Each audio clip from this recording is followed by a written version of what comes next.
నమస్కారం. నేను గత నెలలో ఈ జిల్లాకు వచ్చినప్పటికీ కూడా ఎన్నికల కోడ్ ఉండటం వల్ల జిల్లా ప్రణాళిక బోర్డు సమావేశాన్ని జరపలేకపోయాం. ఈరోజు దాదాపుగా 3.5 గంటల సేపు జిల్లా సమన్వయ కమిటీ అదేవిధంగా ప్లానింగ్ బోర్డు సమావేశాన్ని జరుపుకున్నాం. జిల్లా మీద పూర్తిగా అవగాహన వచ్చింది. ఈ జిల్లా పెర్ క్యాపిటా ఇన్కంలో 22వ స్థానంలో ఉంది. కోనసీమ జిల్లా అంటే అందాల జిల్లా, వ్యవసాయ ఆధారిత జిల్లా, కోకోనట్స్ బాగా ఉన్నటువంటి జిల్లా, అదేవిధంగా ఆక్వాకల్చర్ ఎక్కువగా ఉన్నటువంటి జిల్లా. అన్ని అవకాశాలు ఈ జిల్లాకు ఉన్నప్పటికీ కూడా పెర్ క్యాపిటా ఇన్కంలో ఈరోజు మనం చాలా తక్కువగా ఉన్నాం. ఈరోజు ప్రధానంగా 3-4 అంశాల మీద డిస్కస్ చేశాం. మొదటిది వ్యవసాయం, వ్యవసాయ అనుబంధ రంగాలు. 3.5 లక్షల ఎకరాల్లో వరి పండిస్తున్నారు. ఖరీఫ్ అయితే టోటల్గా వర్షాల వల్ల కానీ అదేవిధంగా డ్రైన్స్ కానీ పూర్తిగా పూడికిపోవడం వల్ల ప్రతి సంవత్సరం మొత్తం ఖరీఫ్లో వ్యవసాయం అంతా కూడా ముంపుకు గురై రైతులు తీవ్రంగా నష్టపోతున్నారు. దాన్ని మనం గుర్తించాం.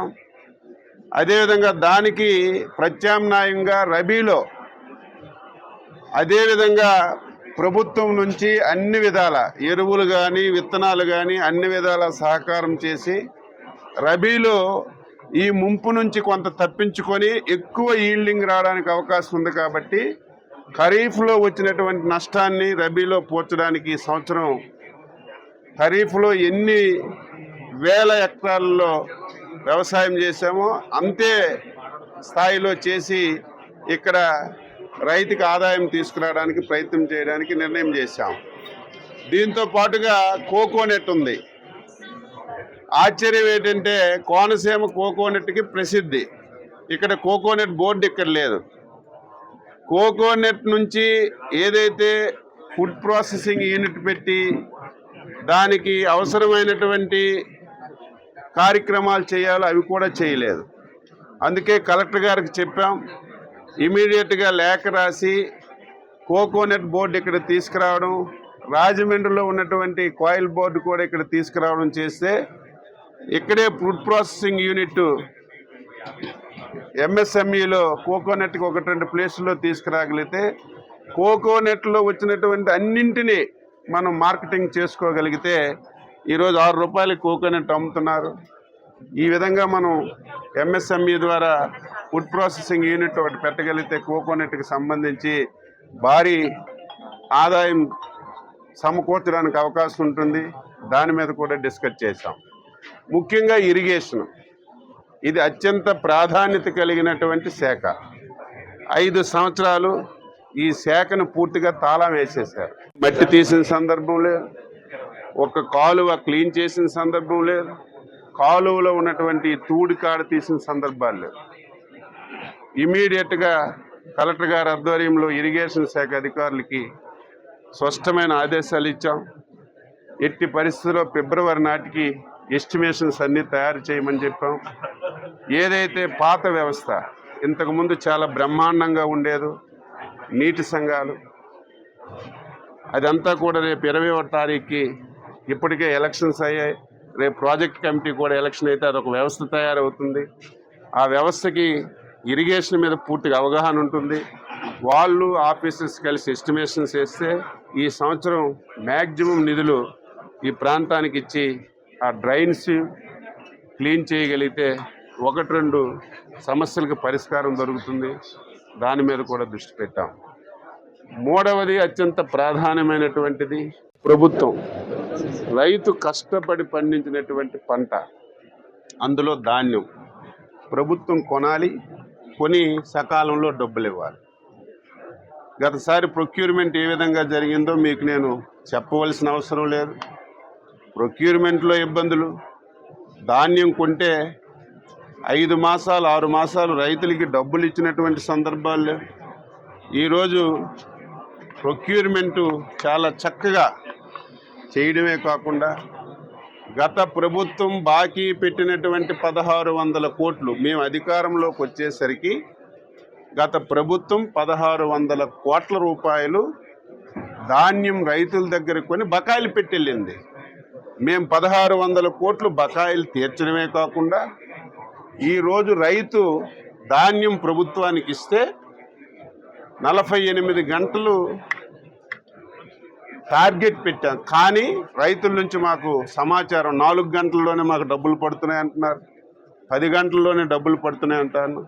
అంటే ధాన్యం ఇచ్చినటువంటి అతి తక్కువ గంటల్లోనే వాళ్ళ అకౌంట్లో డబ్బులు వేసి వారికి చాలా ఆనందాన్ని ఇచ్చాం. అయితే ఈ జిల్లాలో ఎప్పుడైతే ప్రభుత్వం ధాన్యం కొంటుందో డబ్బులు ఎంత ఇస్తుందో మొత్తం ధాన్యం అంతా కూడా ప్రభుత్వానికి ఇవ్వాలని రైతులు ఎగబడుతున్నారు. దీనివల్ల ఈ జిల్లాకి కేటాయించినటువంటి టార్గెట్స్ అన్నీ ఫుల్ఫిల్ అయ్యాయి. ఇంకా కొన్ని టార్గెట్స్ కావాలన్నారు. ఇమీడియట్గా ఇంకెంతవరకు కావాలో అది కూడా చెప్తే దాన్ని కూడా ఫుల్ఫిల్ చేయడానికి డెసిషన్ తీసుకున్నాం. ఏది ఏమైనా సరే ఇది మంచి జిల్లా, మంచి ప్రొటెక్షన్ ఉన్నటువంటి జిల్లా. 100 కిలోమీటర్ల తీర ప్రాంతం ఉంది. ఇప్పటికే 6 ఫిష్ ల్యాండింగ్ సెంటర్స్ ఉన్నాయి. చంద్రబాబు నాయుడు గారు మంజూరు చేశారు, పనులన్నీ పూర్తి చేశారు. గత 5 సంవత్సరాలు దాని మీద దృష్టి పెట్టలేదు. దానికి కనెక్టివిటీ రోడ్లు లేవు, లైట్లు లేవు. అవన్నీ మళ్ళీ ఫుల్ఫిల్ చేసి అవి యూసేజ్లోకి తేవాలి.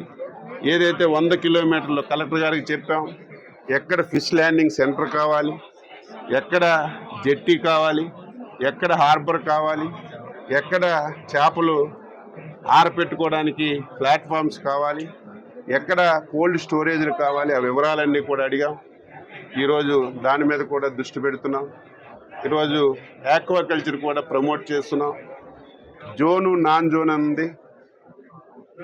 ఏదైతే నాన్ జోన్ ఉందో ఇష్టానుసారంగా తవ్వేస్తున్నారు. దానివల్ల డ్రింకింగ్ వాటర్ పొల్యూషన్ అయిపోతుంది, వ్యవసాయ భూములు పొల్యూషన్ అయిపోతున్నాయి. ఎమ్మెల్యేలు అందరూ ఆందోళన చెందారు. దాని మీద కూడా కనీసం ఎక్కడైనా సరే నాన్ జోన్లో ఒక చెరువు తవ్వితే దానికి కనీసం పెర్మిషన్ ఉండాలని అది కూడా డిస్కస్ చేసాం. ఈ సమస్యలన్నింటికీ పరిష్కారం తప్పనిసరిగా చూపుతాం. ఎప్పటికప్పుడు ఈ జిల్లాకు వచ్చి ప్రజాప్రతినిధులు అధికారుల సహకారంతో ముందుకెళ్తాం. ఈ జిల్లా కొత్తగా ఏర్పడింది. మొత్తం ఖాళీలు కాకినాడలో ఉంటున్నారు. ఇక్కడ పనిచేయడం అంటే కష్టంగా ఉంది. దాన్ని కూడా ముఖ్యమంత్రి గారి దృష్టిలో పెట్టి కనీసం ఈ జిల్లాలో ఉన్నటువంటి సీనియర్ ఆఫీసర్స్కి ఉన్న వాళ్ళు ఫుల్ పవర్స్ ఇస్తే కొంతవరకు యాక్టివిటీ జరగడానికి అవకాశం ఉంది. దానికి కూడా పరిష్కారం చూపుతామని ఈ సందర్భంగా తెలియజేస్తూ తప్పనిసరిగా అందరి సహకారంతో ఈ జిల్లాని అభివృద్ధి చేయడమే కాకుండా ఏదో మాటలతో చెప్పడం కాదు. ఈరోజు 1,08,000 రూపాయలు పెర్ క్యాపిటల్ ఉంది ఈ జిల్లాలో. విశాఖపట్నం, విజయవాడ లాంటి జిల్లాలో 2,70,000 ఉంది.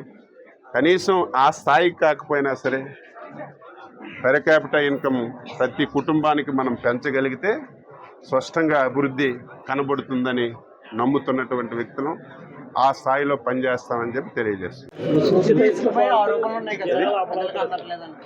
ఇప్పుడే ఇసుక మీద ఎక్కువసేపు డిస్కస్ చేశాం. ఒక ప్రాబ్లం ఏంటంటే ఈ జిల్లాలో ఇసుక రీచులు తక్కువగా ఉన్నాయి. కొన్ని దగ్గర రీచులు ఉన్నప్పటికీ కూడా ఎస్సీజెడ్ పరిధిలో ఉన్నాయి. నాకంటే మీకు అవేర్ ఎక్కువ ఉంది. ఎస్సీజెడ్ పరిధిలో ఎవరం కూడా ఇసుక తవ్వడానికి లేదు. ఏవైతే ఎగ్జిస్టింగ్ రీచ్లు ఉన్నాయో 15 రీచ్లకి ఈసీ పెర్మిషన్ గురించి పంపించాం. అందులో 8 రీచ్లకి ఈసీ పెర్మిషన్స్ వచ్చాయి. ఆపరేషన్ ఇది ఉచిత ఇసుక,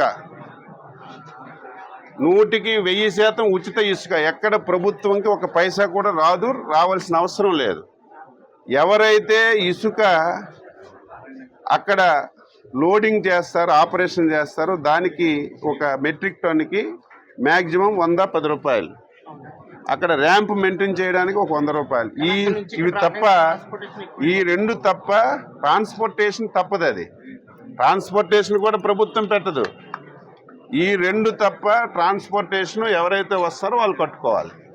అయితే దానికి రీచ్లు సరిగా లేకపోవటం వల్ల, అన్ని రీచ్లు ఆపరేషన్ కాకపోవడం వల్ల ఇబ్బందులు వచ్చాయి. ఇమీడియట్గా 8 రీచ్లు అన్ని పెర్మిషన్స్ వచ్చి ఆపరేషన్ సిద్ధంగా ఉన్నాయి. రేపెల్లుండి నుంచి ఆ 8 రీచ్లు స్టార్ట్ చేయమని చెప్పాం. ఇంకొక వారం రోజుల్లో సెమీ మెకనైజ్డ్ రీచ్లు కూడా ఇంకొన్ని వస్తున్నాయి. రీచ్లు ఎప్పుడైతే ఎక్కువ వస్తాయో కాంపిటీషన్ పెరుగుతుంది, ఇసుక రేట్లు తగ్గుతుంది. కాబట్టి మీరే చూస్తారు, ఒక వారం 10 రోజుల్లో అందరికీ అందుబాటులోకి ఇసుక తేవడమే కాకుండా తక్కువ ధరకు వచ్చే విధంగా ఈరోజు నిర్ణయాలు తీసుకుని అది అమలు చేస్తాం.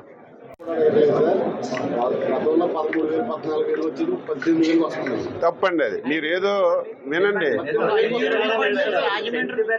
వినమ్మా, విను విను విను విను మీకు మీ ఆన్లైన్ కాదు, మీరేంటంటే ఇప్పుడు రీచ్లు ఇక్కడ దొరికి ఫ్రీగా ఉంటే మీకు అంత ఉండదు. ఓన్లీ ట్రాన్స్పోర్ట్, ఇప్పుడు రాజమండ్రి నుంచి తెస్తున్నారు కాబట్టి ట్రాన్స్పోర్ట్ మీకు అవ్వచ్చు. ఇసుక ఉచితమే, ట్రాన్స్పోర్ట్ ఛార్జీ ఎక్కువ అవ్వచ్చు.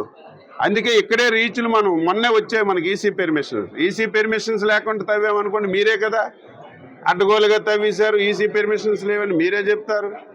ఒకవేళ ఎస్సీజెడ్లో ఇసుక తీసుకుంటే ఎస్సీజెడ్లో కూడా తవ్వేస్తున్నారు, మళ్ళీ మనమే చెప్తాం. అందుకే ఈసీ పెర్మిషన్స్ అన్ని వచ్చాయి, మీరే చూస్తారు. రేపెల్లుండి నుంచి ఎమ్మెల్యేలకు తీసుకెళ్లి కొబ్బరికాయలు కొట్టి 8 రీచ్లు ఓపెనింగ్ చేయమని చెప్పాం. ఇంకొక 4-5 రోజుల్లో ఇంకొన్ని రీచ్లు మెకనైజ్డ్వి, సెమీ మెకనైజ్డ్ ఓపెన్ చేస్తాం. మీరే చూస్తారు ఒక వారం 10 రోజుల్లో. నేను మళ్ళీ కూడా వస్తాను 27-28 తారీఖులు. అప్పుడు మీరు చూడండి ఒకసారి రేట్లు తగ్గాయలేదు. లేనప్పుడు మీరు ఏ సలహాలు ఇచ్చినా తీసుకుని ముందుకెళ్తాం. ఇక్కడికి మామూలుగా అయితే 13,000కి వచ్చేస్తుందని ఆరోపణ. చలానా ఎందుకు కట్టాలి? అక్కడికి వెళ్ళొచ్చు కదా, ఫ్రీ ఇసుక కదా. అక్కడికి వెళ్తే అంటే రీచ్లు తక్కువ కాబట్టి ఈ ప్రాబ్లం వచ్చింది. అదే రీచ్లు ఎక్కువ ఉన్నాయనుకోండి ఈ ప్రాబ్లం రాదు. రీచ్లు తక్కువ అయ్యేసరికి లారీలు వెళ్ళి అక్కడ ఉండిపోతున్నాయి 1-2 రోజులు. డెమరేజ్ కూడా పడిపోయి వాడు ఎక్కువ ట్రాన్స్పోర్ట్ ఛార్జీలు తీసుకోవడం వల్ల ఈ సమస్య వచ్చింది. ఇప్పుడు అవన్నింటికి ఇప్పుడు పరిష్కారం చూపాం, త్వరగా క్లియర్ అవుతుంది. కూటమికి సంబంధం ఏముంది మీకు? కూటమికి సంబంధం లేదు. ఉచిత ఇసుక ఆపరేషన్ గురించి టెండర్లు పిలిచారు కలెక్టర్ గారు. ఎవరైతే నిబంధనల ప్రకారం టెండర్లు వేసుకున్నారో వాళ్ళకి ఆ ర్యాంపు కేటాయించారు. వాళ్ళకి స్పష్టంగా ఆదేశాలు ఇచ్చాము. మీరు క్యూబిక్ మీటర్కి 100 రూపాయల కంటే 110 రూపాయల కంటే ఎక్కువ తీసుకోవడానికి వీల్లేదు. ఆ ఛార్జ్ తప్ప ఇంకొక పైసా కూడా ఎవరు ఖర్చు పెట్టవలసిన అవసరం. ట్రాన్స్పోర్టా అది ఎవరూ తప్పించలేము. ఎంత ట్రాన్స్పోర్ట్ అయితే అంత కట్టుకోవాలి.